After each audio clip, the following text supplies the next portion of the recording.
Firelight Radio, don't touch the dial, 'cause here we go. You're just in time for the show at Firelight Radio.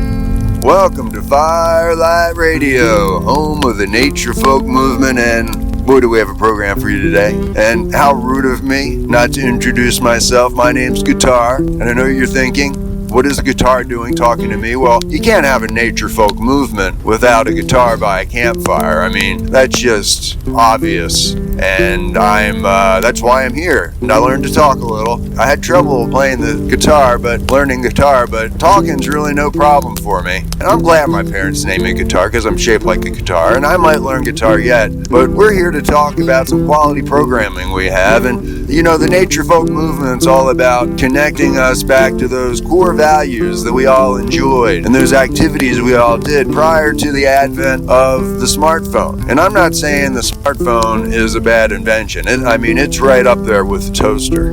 I'll probably pick the toaster as a better invention. You know, my toaster has never turned against me. I never had a boogie toaster. You know, I put bread in and it always works. Sometimes it burns the bread if I keep it in too long. But your phone can turn into a boogie phone. When that happens, it just promotes all those bad behaviors and disconnects you with society and the world around you in ways that, well, nobody really expected. That's what we're here to address. We're trying to get you back connected to the environment around you. And when you think about connecting to the environment, it's often, oh, I want to go out on a hiking trail, or look at that pretty flower, or wow, that's an amazing breeze and it feels so good. But there's another part of nature that I think we often forget about. Really, it's kind of the foundation of everything. So without further ado, let's go to the show.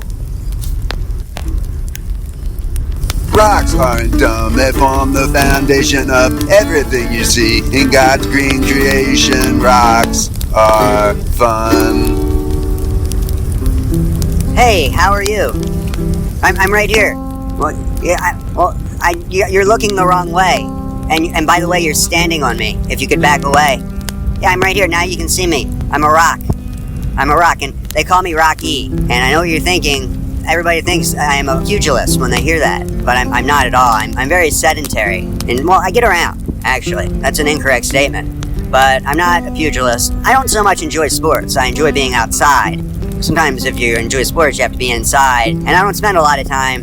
I spend all my time out here, basically. But I'm called Rocky, not because of that famous movie. It's because Rock E, as in capital E, I am an Everglades rock. For example, there's Rock A. When you go to the geology department of any major university, there might be a Rock A, Appalachian a rock, or Rock B for, there's all sorts of rocks, let me know. And I'm an Everglades rock, and I know you're thinking I don't look that nice.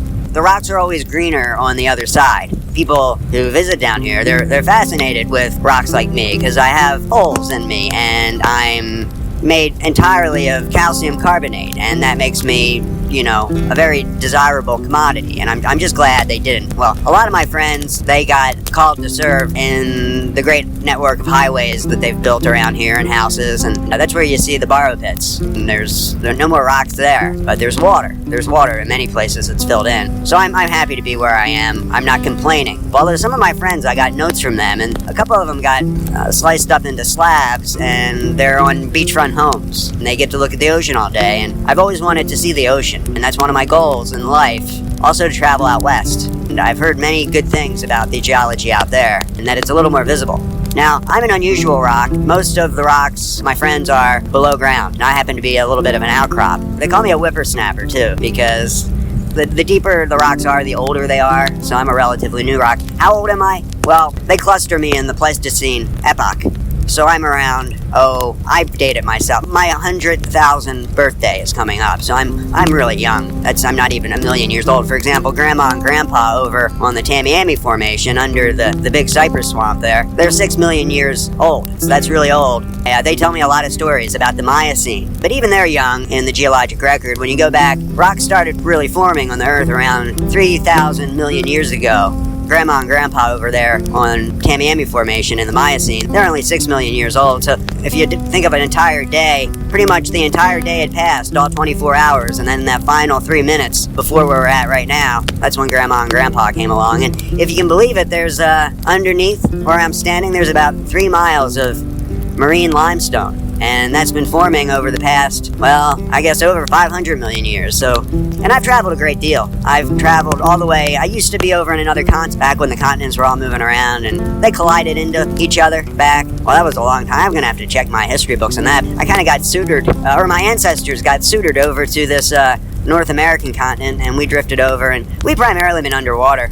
You know, and you wouldn't believe, when I was born, my childhood stories 100,000 years ago, it was all fishes and corals. It was amazing. I know you're thinking, how is a rock born? Is it a live birth or by egg? There's basically the two choices. And I was formed by little eggs called oids.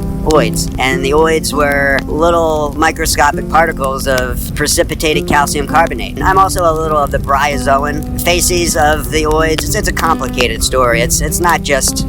It's a little different than the animal world, to be honest. I was just trying to make it simple for you. Well, it's good to be here. I'm glad you stopped by to visit with me. I very much enjoy talking to people, and feel free to step on me, really. It doesn't hurt me at all. If you step up on me, you can get a little better view, but I'm kind of craggly because I'm dissolving, so I might be an unstable surface. I'm just thankful not to be upstream. They dug a canal a couple of years ago. I'm just glad I wasn't in the path of that digging machine. That looks like it would have hurt. So I'm just glad to be kind of an uninterrupted piece of geology. You can feel free to sit on me too, if you're getting tired. Well, thanks for stopping by, and I'm so glad to talk to you. And there's other rocks out there, so feel free to go over and talk to them. They enjoy the same sort of attention. And I'll talk to you next time. And remember, my name's Rocky, and I'm not a fighter. Although they say if you try to hit me, it doesn't hurt me. You can very much hurt your hand. So you can pet me or touch me, a very interesting surface, but don't hit me because you'll hurt your hand. And in general, be peaceful. We'll talk to you next time. Thanks for stopping by. I'm just gonna sit here. Looks like the clouds moving back out from the sun, and I'm gonna get some good sun rays. I never sunburn. I don't know why that is. I do dissolve. I don't have to apply any sunscreen, even though I'm out here under the sun all day. So, well, thanks so much, and we'll talk to you soon. Rocks aren't dumb, they form the foundation of everything you see in God's green creation. Rocks are fun. Well, there you have it, folks, and thank you, Rocky, for that inspiring message. You know, I don't think I'll ever look at a rock in the same way, and it makes me just want to go out there and pick up a rock and spend some time with it, because I think every rock has a story to tell. There is no better way to get connected to where you're living than understanding the geologic strata that are right there under your feet that you're walking on all the time. I mean, you know, we take walking for granted, but we couldn't walk if there were no rocks under our feet. Is there anything more enjoyable than kind of climbing on a little bit of a boulder field? I mean, there's just something special about doing that. Of course, always be safe. Sometimes I'll walk by and I'll see a rock there and I'll just climb to the top. There's a lot of books on your bookshelf that you can learn more about the rocks. And you can go out and look at the rocks, but if you go out there with a book and look at the rocks at the same time, or do some reading beforehand, or talk to a geologist, they go by the nickname a rockhead, and they like that. If you're calling them a rockhead, they're not insulted at all. And a lot of people, if you call them a knucklehead, they'll get very insulted. But to a geologist, if you call them a rockhead, that's about as high a compliment as you could possibly give them. So go out and call up a geologist if you see them, give them a pat on the back and tell them thank you for being a rockhead. And maybe you can become a rockhead yourself. It's an enriching way. A novice, you know, don't go out there. Go out there and look at the birds. Go out there and look at the plants. It might also be fun to put your binoculars down at the rocks, because the rocks are more charismatic than you could ever imagine. I'm going to go out and look at a rock right now. So thanks so much. I might do some strumming around the campfire. I am trying to improve myself. Don't mind my strumming, or feel free to stay and listen to my strumming. We'll talk to you next time. Thanks for stopping by at Firelight Radio and Nature Folk HQ, where we go about restoring nature, one song, one campfire talk, and one waterside chat at a time. Until next time, enjoy the strumming.